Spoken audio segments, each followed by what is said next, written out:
that kind of conversation just feels a lot different than you gay.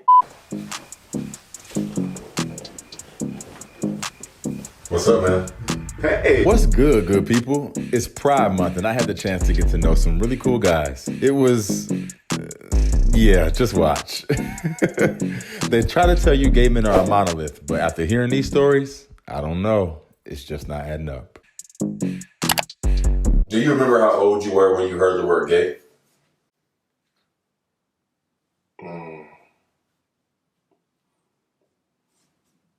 I don't think so, but I'm thinking the first time I heard it, it probably had to be somewhere in middle school. Because I don't think in elementary school anybody was really talking about anything about sexuality, but maybe somewhere in middle school. It's like, oh, he's gay or she's gay. Like, yeah, definitely somewhere in middle school. I just can't remember specifically when. When you heard it, how did it make you feel? Oh.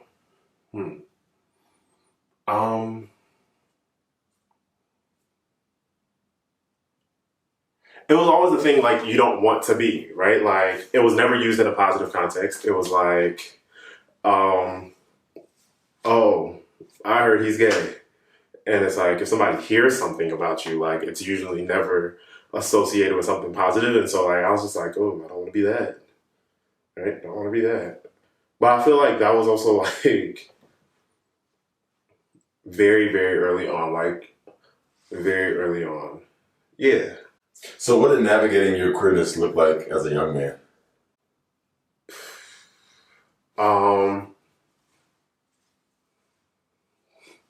Probably a very singular journey.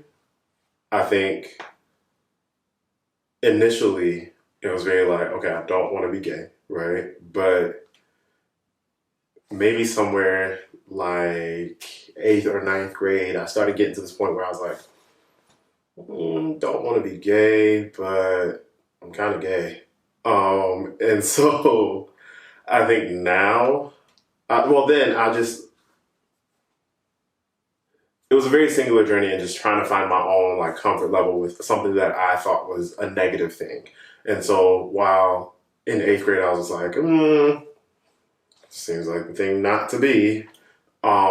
Somewhere in high school, along the way, I was just kind of like, I'm gay. Can't really do anything about it. And I tried to I tried to just be comfortable for self. But I feel like it was a very singular journey because I didn't have anybody to talk to about it. I didn't have any like big community of queer people to like call on or anything like that. So like, because I have a very like African family, like very, very Christian values, it was very like, nobody said don't be yourself, right? But it was kind of understood. So it was a very singular journey. Yeah. We always talk about like representation and what the media should do and say, but like what would that have looked like for you as a kid? What would you have wanted to see? Oh wow. So many things. Okay. So for me, I would have wanted to see when we did see gay people in media, it was always like a very specific archetype. And I would have wanted to see a vast, like, spectrum of what gay can look like. I think even now when I tell people like, oh, I'm gay, they're like, what? Really? And I'm like, yeah. And it's like, because I don't fit this very specific archetype that you have been seeing for years on end, you don't think that gay can look this way. And that's a problem, one. I would have looked for that. Secondly, I would have loved to see gay people in relationship with each other and not shrouded in trauma or like something unfortunate or I think a lot of times when I've seen like gay people loving each other on camera, I think about movies like Brokeback Mountain, right? And you have these two men who love each other, but they have wives, right? Like they have to be themselves in secret. And I would have loved to see gay people just being themselves without like any type of external trauma, just because I think for me, even in navigating my own relationships, I think I've gotten comfortable with having trauma in my relationships because it's just like what I'm used to. And I've had to unlearn that so that I can just be a better version of myself. But I think representation really just affects the psyche. And we should probably make like very, very intentional decisions in terms of that. And it's always really unfortunate when I do see representation and it's met with like, a lot of times you hear people saying like, oh, why are they forcing this down our throats, blah, blah, blah, blah, blah. But I'm like, because if I didn't see myself, if I don't see myself as a child, I feel alienated even more, you know? And we have so many kids who feel alienated because of other things. Why add on to the list of things they should feel alienated by? So yeah. That makes a lot of sense. Where did you feel most comfortable when you were young? I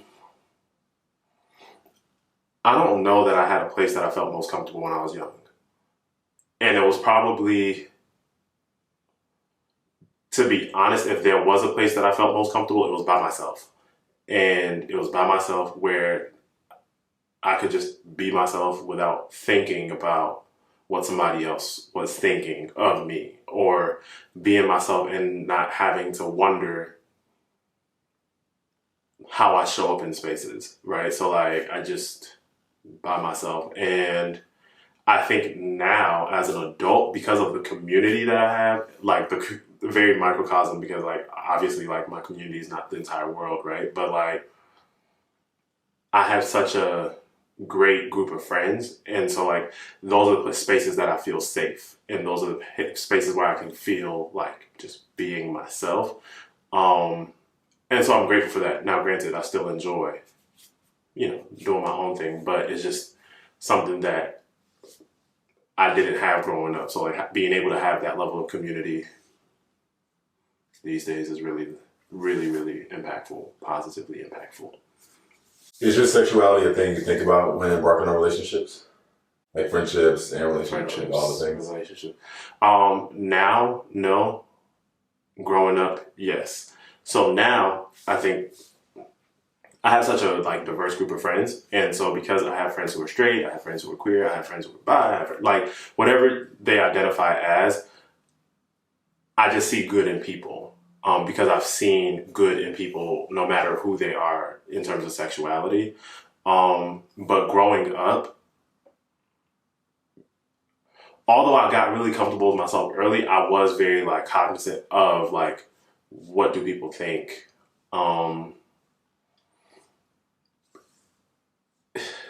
Yeah, I think now I just kind of like delve and invest into the friendship however I show up in a relationship. But as a child or as a teenager, even as a young adult, I was very much so like, I wonder how they're going to think about me being gay. Even when I got to a point where I could just be like, oh yeah, my boyfriend X, Y, and Z, or my ex-boyfriend did X, Y, and Z. I was always in the back of my mind like, I wonder if this is gonna be the last time I hang out with this person. So when you think about how you show up in the world, do you feel like you show up Black first, gay first? Are you conscious of either one?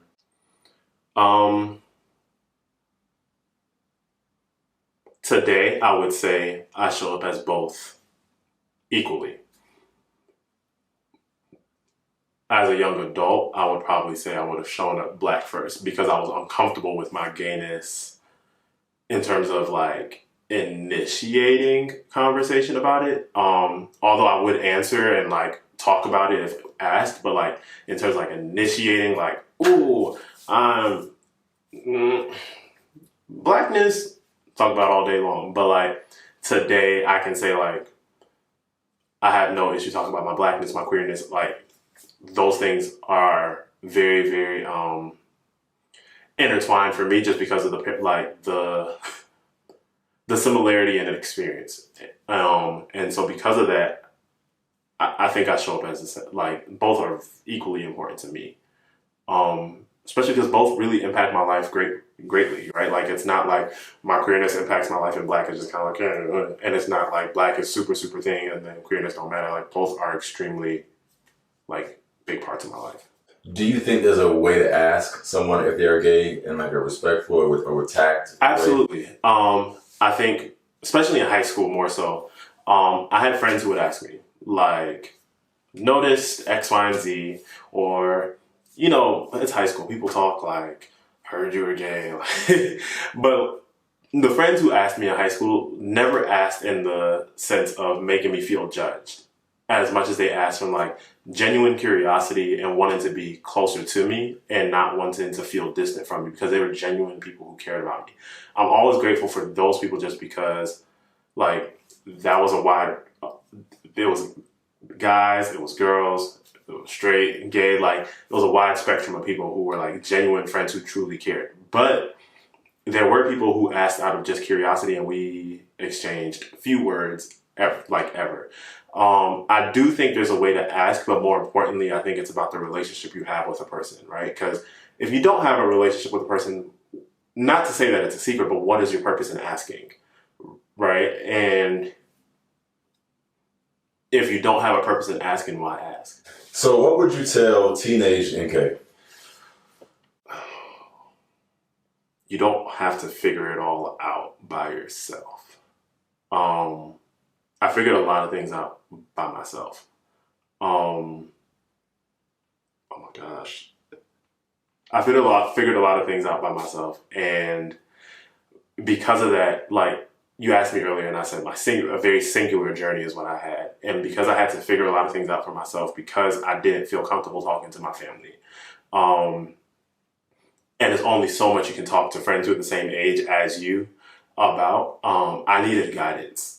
And while I'm glad that I didn't get guidance from certain people because it allowed me to figure things out for myself, it's almost it is a double-edged sword because I had to figure it all out by myself. And to be honest, I took that same approach with my entire life. How are you gonna pay for college? Figure it out. I gotta get these scholarships. I took the same approach with romance. How do I be in relationship with somebody else? Figured it out by myself, right? And it causes a lot of missteps along the way. And I think if I could talk to my teenage self, I would tell my teenage self, like, you don't have to figure it all by yourself. So, yeah, definitely that. So good. So, I end all my conversations with keep creating space. How do you think we can create more space for queer men?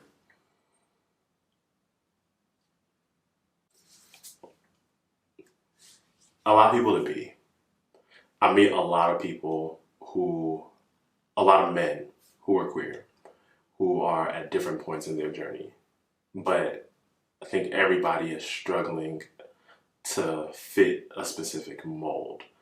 And if I'm being full, honest transparency, I meet men who have found themselves married to women and having whole families. But when I think about their story and how they found themselves in those situations, yes, sometimes you just find yourself later along the way, but some people really knew who they were. They just didn't feel comfortable being who they were because it just wasn't in line with who their family saw them as, who their friends saw them as, who their community saw them as. And so they find themselves living a life for somebody else. I've met guys who are comfortable with self, but like, although they're comfortable with self, they can't fully be self because the person that they're comfortable with would be uncomfortable for everyone else. And they hide so much of who they are to be good to everybody else. And that's unfair to them. I think if we could just get to a space where we allow people to just be, right? Accept people for who they are, accept men for who they are, you know, especially when it comes to things that are not hurting anybody else, we would be in a much better place because we would have more honesty, and that's something that is lacking. We would have more authenticity, and that's something that is lacking. Everybody is trying to play a part. And if we are to create space for queer men, we have to allow queer men to just be and not to feel ostracized. What's good people? I'm gonna bring NK back. I just came in to say happy Pride, and I hope you guys enjoyed this episode. Hi, I'm NK Condua. My pride is me being a Black gay man, fully, authentically, comfortably in every space that I find myself so that I can help someone else find their own freedom. Keep creating space. Peace.